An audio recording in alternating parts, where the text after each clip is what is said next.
Bonjour à tous, alors Mathieu Brochard, je suis extrêmement enchanté de pouvoir repartager un moment à vos côtés. Alors, on va parler d'IA, on va parler d'agentique.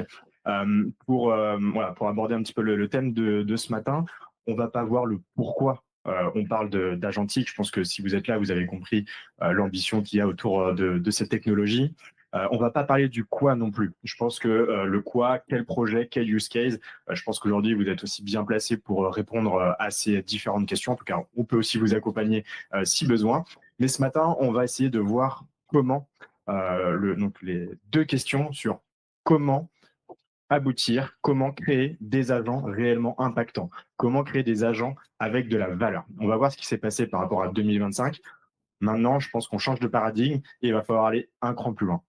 La deuxième question qu'on va se poser, c'est comment passer à l'échelle. Comment passer de 5 à 100 ou 1000 agents d'ici la fin de l'année, milieu d'année 2027.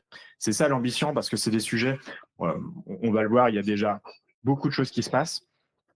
Ça s'éparpille un petit peu partout et à un moment, il faut aussi prendre un peu de temps pour réfléchir à comment cette organisation agentique doit s'opérer au sein de vos entreprises. Alors, si on regarde 2025, déjà, je pense on peut être fier de nous, de vous. Vous avez pris le sujet, je pense, à bras le corps. On se rend compte que ça y est, tout le monde se rend compte qu'il y a un vrai avantage à tirer de cette technologie. Et donc, ça a commencé par déjà une acculturation massive de tous les collaborateurs. Le téléphone a sonné pour faire des fresques de l'IA générative. Donc, c'est quelque chose qu'on a développé à Avisia, justement, à vocation d'acculturer les équipes métiers ou les équipes non expertes. Donc ça, c'est quelque chose qui est très bien. Ça permet aussi d'amener des nouvelles idées pour vous derrière qui allez concevoir ces solutions. On a aussi formé les collaborateurs d'un point de vue, les collaborateurs techniques, les équipes expertes, celles qui vont développer des solutions les solutions d'entreprise qui sont structurantes pour vous. Et évidemment, on a foqué, mais aussi on a mis en production des premiers projets. Et parmi ces premiers projets, moi, je voulais faire voilà, un focus peut-être sur deux d'entre eux, ceux qui, pour moi, me marquent et qui font le lien avec la suite. On a réalisé donc un assistant pour le service client. Pourquoi c'est quelque chose qui est intéressant, c'est qu'on est passé d'un process métier où globalement un interlocuteur, un conseiller prenait entre 10 et 15 minutes pour répondre à un client par email. Aujourd'hui, grâce à la brique d'IA générative et agentique qu'on a mis en place, ce process-là, il est réduit à 2 minutes, entre 2 et 3 minutes. Pourquoi? Parce que justement, on a réussi à utiliser la technologie pour aller chercher les bonnes informations. On a été chercher le contexte client et c'est ça déjà la clé aujourd'hui de 2025, c'est pourquoi ces projets ils fonctionnent, c'est qu'on a un contexte client qui est disponible. On va pouvoir venir consommer toute la donnée pour que les agents soient en capacité de comprendre entièrement ce qui se passe. Tout le cycle client, d'avoir une vision 360 du client et d'amener une réponse ultra personnalisée. Aujourd'hui, on génère un email en sortie, le conseiller a toutes les informations pour expliquer l'email, il corrige éventuellement si besoin, mais dans 95% des cas, il n'y a aucune modification qui est faite. Le deuxième cas, et je pense qu'on doit être pas loin d'une dizaine d'initiatives autour de la GenBI. Donc la GenBI, c'est cette capacité à interroger des bases de données en langage naturel et à ressortir justement une réponse en langage naturel, d'extraire des tableaux, d'extraire des graphiques, etc. et d'en tirer des insights bien plus rapidement que de passer par des équipes data analyse qui sont déjà surchargées. Donc ça, c'est des premières initiatives qui sont très bien. Je pense que ça permet de voir aussi la valeur qu'il peut y avoir autour de ces premiers projets. Mais par contre, je pense que ces projets sont encore un petit peu trop timides. Si on veut continuer et si on veut aller un peu plus loin, il va falloir passer d'une ère de la simple consommation à l'action. Et c'est un petit peu la promesse de l'agentique, hein, quand on regarde les définitions qui ont été posées il y a maintenant un an. Le changement de paradigme, justement, il est là. C'est comment maintenant on utilise ces outils-là pour déclencher des tâches. Parce que la révolution qu'on nous a promis, c'était, bah voilà, vous allez complètement changer votre manière de travailler. Aujourd'hui, on a créé des assistants, on a créé des agents, mais ça s'arrête là. On va gagner un petit peu de temps, mais on n'a pas vraiment bouleversé les méthodes de travail. Et donc, la première question, c'est comment aller un petit peu plus loin, justement, avec ces agents. Et la réponse à ça, la première réponse, c'est déjà d'amener de l'autonomie. Il va falloir amener des outils qui vont permettre à ces agents d'être de plus en plus en capacité de réaliser des actions au sein d'un processus. Et quand vous allez amener ces outils-là, l'agent va pouvoir aller de manière autonome vers la direction, vers l'objectif vers lequel il a été, pour lequel il a été créé. Ça, c'est important, cette notion d'autonomie, parce que c'est vraiment ce qui doit vous guider. Il ne faut plus réfléchir en processus, en micro-processus, mais demain, comment je traite un problème ou un process dans sa globalité grâce à l'Atlantique. Et ensuite, on va venir découler, OK, je vais venir consommer telle et telle donnée, et puis je vais venir actionner tel et tel système. C'est justement l'idée, donc nous, ce qu'on a appelé donc, cette boîte à outils d'action, contrairement aux touches de consommation qu'on a jusqu'ici plutôt bien exploitées. L'idée de demain, c'est d'avoir ces tools d'action. Si on regarde quelle forme ça peut prendre, globalement, aujourd'hui, via des premiers outils, alors via les outils Gemini par exemple, on peut facilement envoyer des emails, c'est-à-dire programmer un agent qui va automatiquement envoyer un email ou un Google Agenda. Mais je pense qu'il faut aller plus loin. Typiquement, il va falloir connecter par exemple vos outils CRM. Pourquoi ne pas révolutionner la partie CRM, la gestion de campagne? Tout à l'heure, on a vu le cas de la GenBI. La GenBI, on peut extraire des listes de clients. Ces listes de clients, on va les envoyer directement dans notre plateforme de CRM. Les campagnes, elles pourraient très bien être revues ou au contraire ultra personnalisées par segment. L'agent va créer automatiquement le contenu, des photos. Et ensuite, on se dit, ah, il va falloir réviser, on a quand même des contraintes juridiques, etc. Et donc, l'humain revient dans la boucle. Pas forcément, pas forcément. Si un humain le fait, c'est qu'il a des procédures à respecter, c'est qu'il a des exemples. Eh bien, l'agent, si vous lui mettez le bon outil, là encore, pour consommer les procédures et pour actionner, il va pouvoir potentiellement traiter un process de bout en bout pour gérer des campagnes CRM. Alors voilà, je pousse à l'extrême, mais l'idée, c'est de prendre ce sujet-là et de se dire, tiens, qu'est-ce qui pourrait être automatisable à 100%, à 90%, à 80% au sein de mon entreprise. Pareil sur toute la partie création de tickets Jira, etc. Je pense que la résolution de bugs aujourd'hui, c'est des choses qui peuvent être bien automatisées. On peut aller un petit peu plus loin sur la création de contrats, etc. Enfin, on peut imaginer des assistants conversationnels. C'est pas parce qu'on parle de conversationnel qu'il n'y a pas d'action. Et la deuxième brique très importante, c'est cette capacité à développer ou à proposer des fonctionnalités expertes ou métiers à ces agents-là. Je suis sûr que vous avez tous des algorithmes de machine learning qui tournent, donc des modèles en tout genre pour du scoring, pour de l'appétence client, pour de la recommandation de produits, etc. Et ces modèles, ils attendent. Ils sont utilisés une fois par semaine, une fois par mois. Peut-être que vous avez déjà des API pour exposer ces services-là sur un site web. Eh ben, aujourd'hui, tous ces services-là, en fait, ils peuvent être intégrés dans les agents. Il faut savoir que les agents, ils sont faits pour communiquer avec des environnements structurés. Les API, ça fait 15 ans, 20 ans que ça existe. On est les rois des API et ça fonctionne très bien.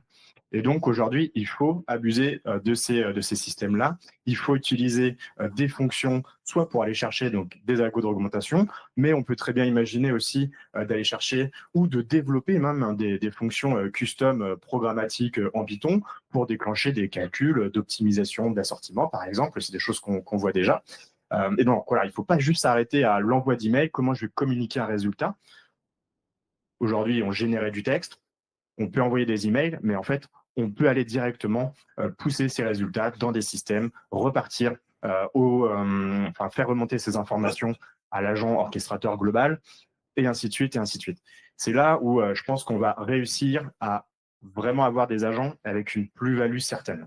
C'est cette capacité, en plus de la donnée, à avoir des actions au sein de vos différents systèmes. Je ne sais pas si on peut peut-être...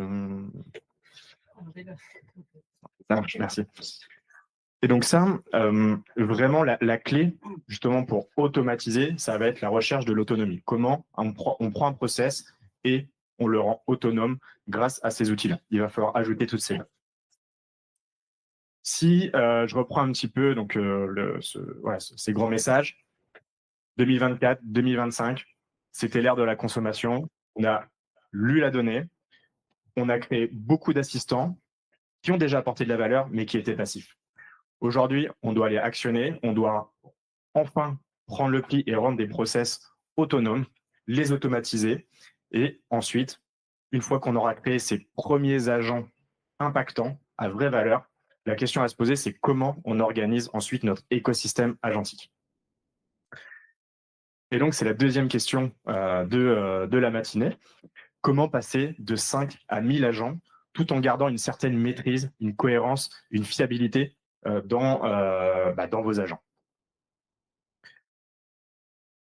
Alors, pourquoi je tenais à vous passer ces messages-là, c'est que on a déjà vu, malgré qu'on va dire qu'on soit au début des agents, je pense que vous n'en avez pas des dizaines et des dizaines qui tournent chez vous, mais on voit qu'il commence à y avoir un espèce de chaos, un chaos agentique, une multiplication des initiatives, que ça soit par les collaborateurs eux-mêmes, et c'est très bien qu'ils explorent aussi ces solutions, mais on voit aussi des initiatives qui sont portées par des équipes non expertes, qui vont acheter des solutions.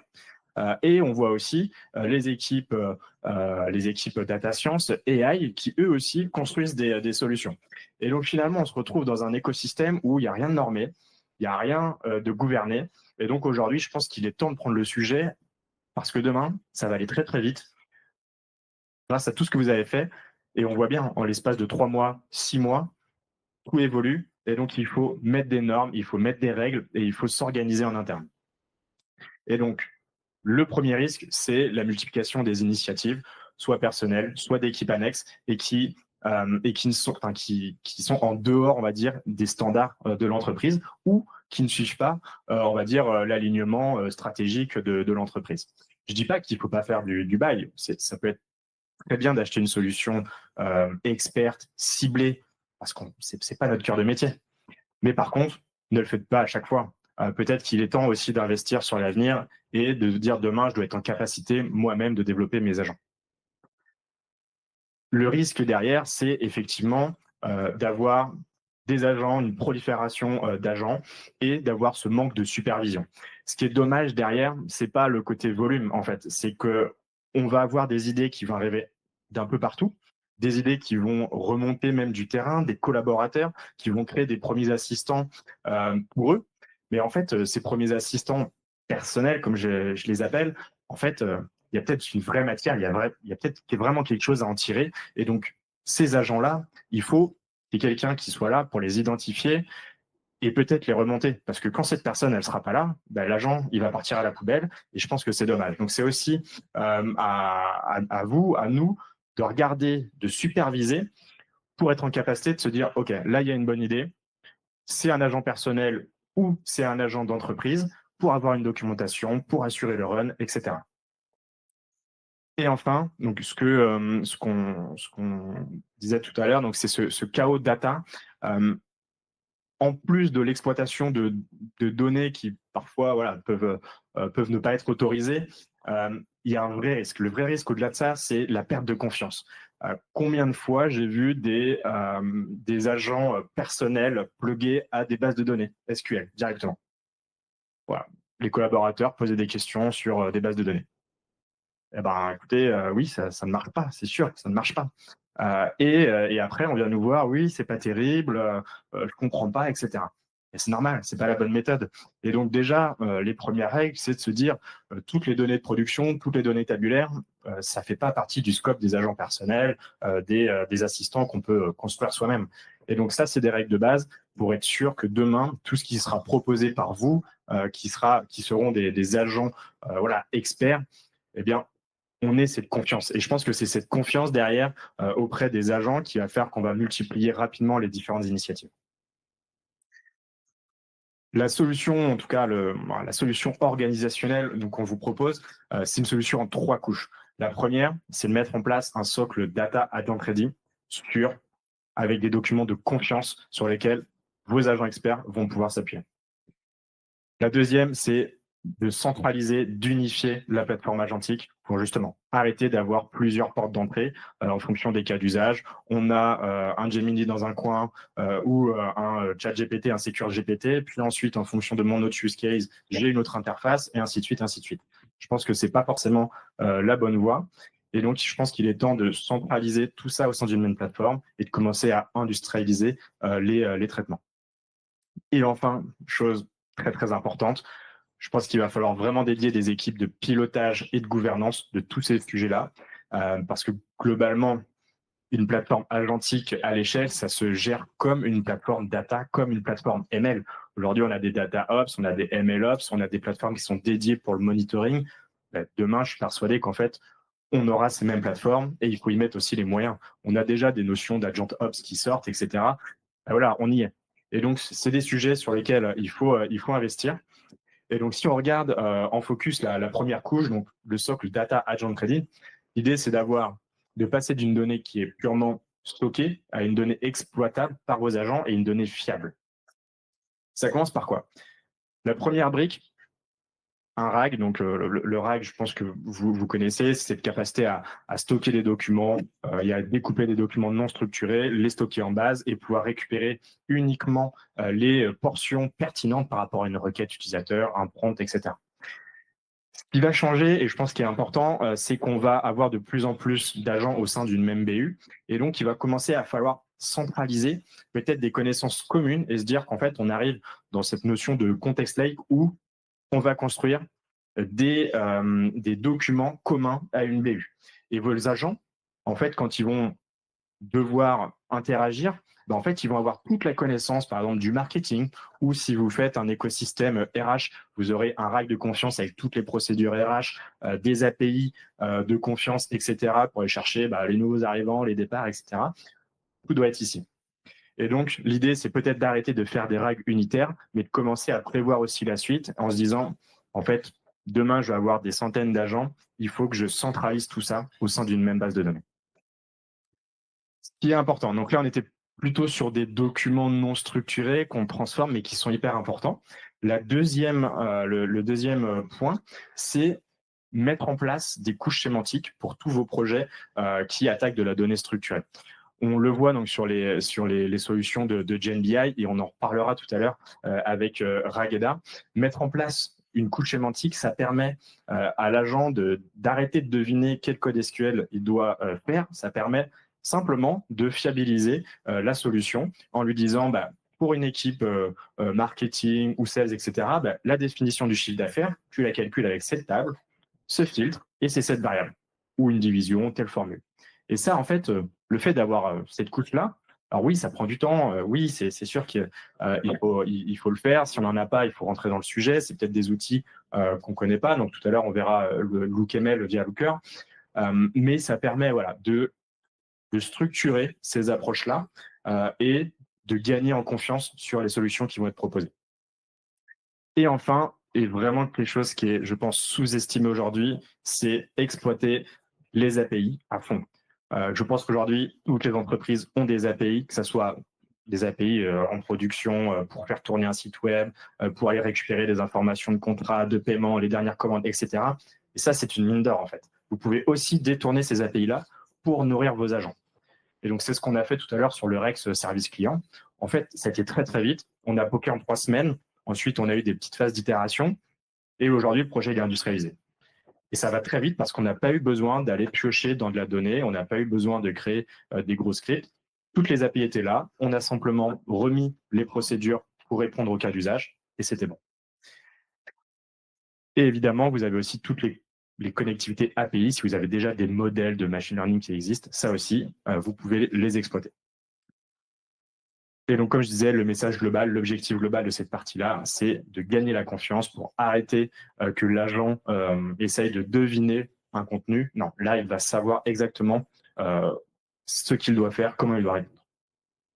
La deuxième brique, donc la plateforme agentique pour sortir du Far West et aller donc vers ce qu'on entend de plus en plus, une usine de production agentique. Le point clé, c'est vraiment avoir une seule porte d'entrée, que les collaborateurs sachent exactement quand ils ont un besoin, soit pour venir consommer un agent, soit pour venir eux-mêmes développer des agents. Ils ont une porte d'entrée, c'est sécurisé et c'est à disposition. Le deuxième point qui est important, c'est que je pense qu'aujourd'hui, en discutant un petit peu, voilà, vous avez aussi testé, ça va très vite, les frameworks agentiques évoluent très vite. Aujourd'hui, on a du ADK, on a du LangGraph, etc. Mais je pense qu'avec 2 frameworks, on est en capacité à la fois de développer des systèmes multi-agents et d'assurer derrière le monitoring, le logging, la supervision et que toutes ces informations remontent au sein de cette plateforme-là. L'idée, c'est pas non plus de s'éparpiller, c'est de créer une plateforme vraiment qui permette, comme une plateforme ML1, GMLOps, vous avez vos KPI de performance, demain, vous aurez aussi tous vos standards agentiques voilà, en tout cas, qui sont répertoriés et qui sont centralisés ici. Et ça fonctionne aussi, ce côté un peu agent ops, etc.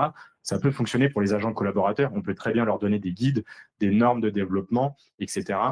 Pour que demain, des agents personnels puissent quand même être récupérés de manière un peu plus simple.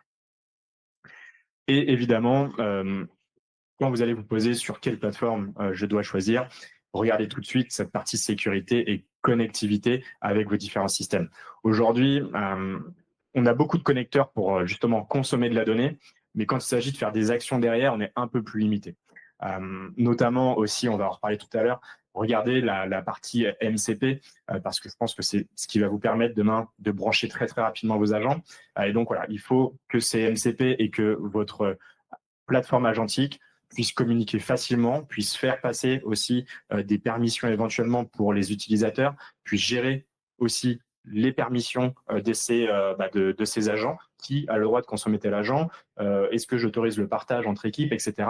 Donc voilà, ça c'est la plateforme idéale. Aujourd'hui, il y a déjà des briques côté Google qui permettent de répondre à pas mal de choses. On le verra tout à l'heure en termes de solutions. Et donc là, l'idée d'avoir cette plateforme agentique avec ces 3 blocs, c'est justement de gagner du temps, d'arrêter de s'éparpiller sur la partie développement. Je pense qu'il il est temps de s'arrêter, de se poser et d'avancer avec l'existant. Et la dernière couche, donc pilotage et gouvernance. Là, l'idée, c'est de s'assurer que chaque initiative s'intègre dans les standards de l'entreprise. Donc, mettre en place une cellule de pilotage, un cockpit, qui va regarder si les projets sont bien alignés à la stratégie, cette équipe va aussi regarder si le projet est conforme avec les réglementations actuelles. Ça peut être juste de la RGPD, mais aussi par rapport à l'ILACT, mais aussi par rapport aux modèles, donc les modèles LLM qui sont disponibles pour l'entreprise. Est-ce que pour ce projet-là, j'ai le droit d'envoyer telle et telle donnée? Est-ce que j'ai le droit d'envoyer telle et telle data dans les modèles qui sont à disposition? Et donc ça, c'est hyper important parce que c'est eux derrière qui vont aussi peut-être vous aider à prioriser, etc. C'est cette équipe aussi qui va être en charge du monitoring. Comme on l'a vu tout à l'heure sur la partie ML, il va falloir que vous fassiez ressortir des métriques. Il va falloir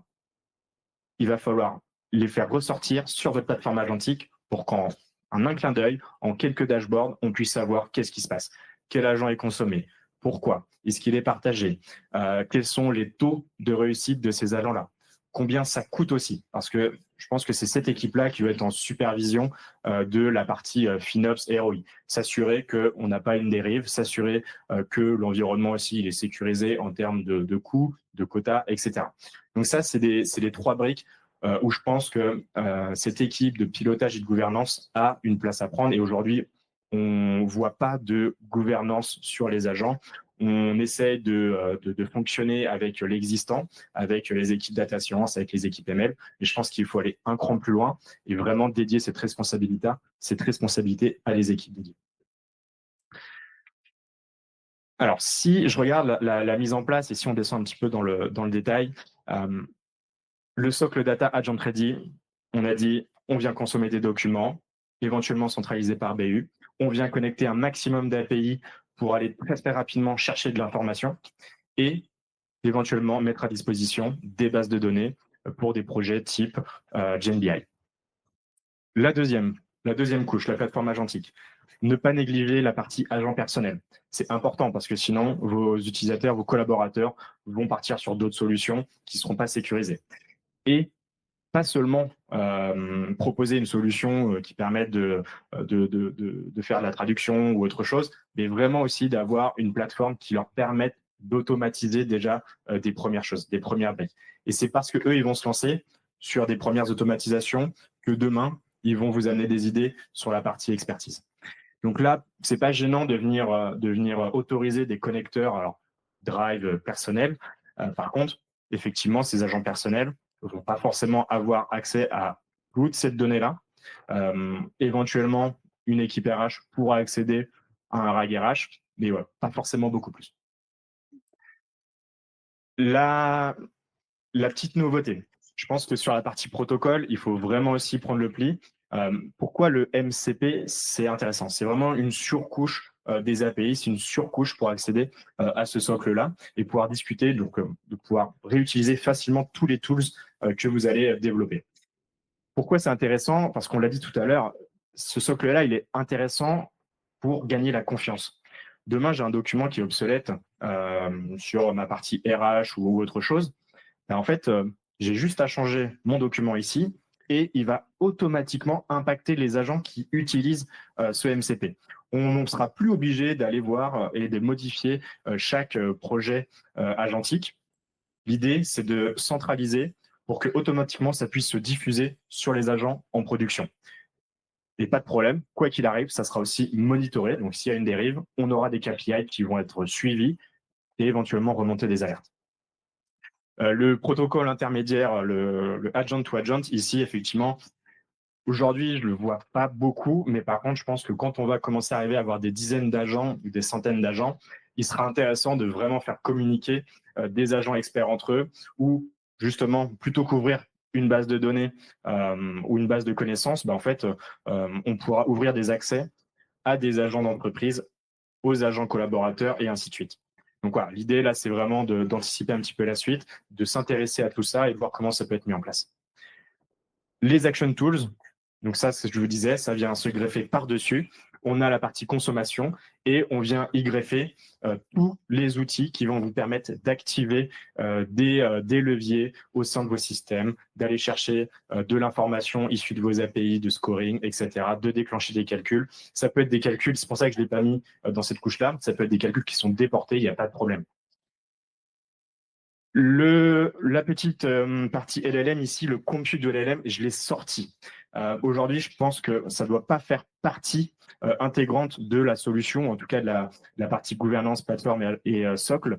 Pourquoi? Parce qu'en fonction des règles de sécurité, de conformité, de la politique d'entreprise, vous allez choisir du on-premise, vous allez choisir de travailler avec peut-être un provider sur la partie data, puis un autre sur la partie LLM. Globalement, ce choix-là, il peut vous appartenir, mais en fait, il faut le détacher de cette organisation globale. Vous, globalement, vous allez juste vous assurer que votre plateforme agentique, elle puisse facilement se connecter à des modèles de génération avec du multimodal, des modèles d'embedding pour transformer vos documents.